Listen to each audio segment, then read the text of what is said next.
আসসালামু আলাইকুম ওয়া রাহমাতুল্লাহি ওয়া বারাকাতুহু। প্রিয় দর্শক, যারা নতুন নার্সারি করবেন তাদের উদ্দেশ্য আজকের আমি একটা কথা বলবো যে যখন অনাবৃষ্টি হয়, অতিবৃষ্টি হয়, সেই সময় যখন আপনারা চারা গ্রাফটিং করেন, এই সময় কিছু কিছু রোগের সম্মুখীন হওয়া লাগে এবং সেই রোগগুলা কি এবং তাতে কি পরিমাণে ক্ষতি হয় আমরা সম্পূর্ণ এই ভিডিওর মাধ্যমে আমরা তুলে ধরবো। আশা করি আপনারা ভিডিওটা কন্টিনিউ করবেন এবং শেষ পর্যন্ত দেখার জন্য চেষ্টা করবেন।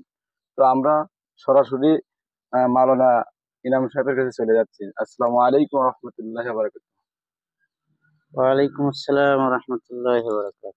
তো হুজুর, জানি যে অনাবৃষ্টির কারণে যারা নতুন চারা গ্রাফটিং করে বৃষ্টির সময়, এতে কয়েকটা রোগের সম্মুখীন হয়। সেই রোগগুলা কি কি যদি আপনি একটু তুলে ধরতেন।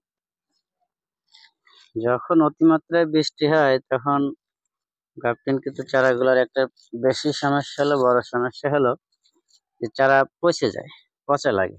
কারণ জি চারাটা বলেন। একেবারেই জালি থাকে, নরম থাকে, যার কারণে অধিক মাত্রায় বৃষ্টির কারণে চারাগুলো পচে যায়। যে দেখতে পাচ্ছেন যে আমার আচ্ছা, অনেকগুলো তোলেন চারা একটু। পচে গিয়েছে, পচে মনে করেন একেবারে শুকায় গেছে এই যে চারাগুলো। এরকম অনেক চারা আছে যে চারাগুলা পচা লেগে গেছে, বহুত চারা এইভাবে পচে গেছে এই বৃষ্টিতে।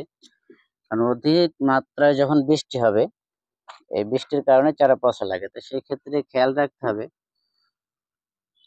প্রতিনিয়ত না হলেও একদিন পর পর চারাগুলাতে আপনার ঔষধ স্প্রে করা। আর সবচাইতে করা এবং যে চারা ঔষধটা বেশি সবচাইতে কার্যকর এবং করা বেশি, ওই চারাগুলো হচ্ছে বেশি আপনার ওই ঔষধটা ব্যবহার করা।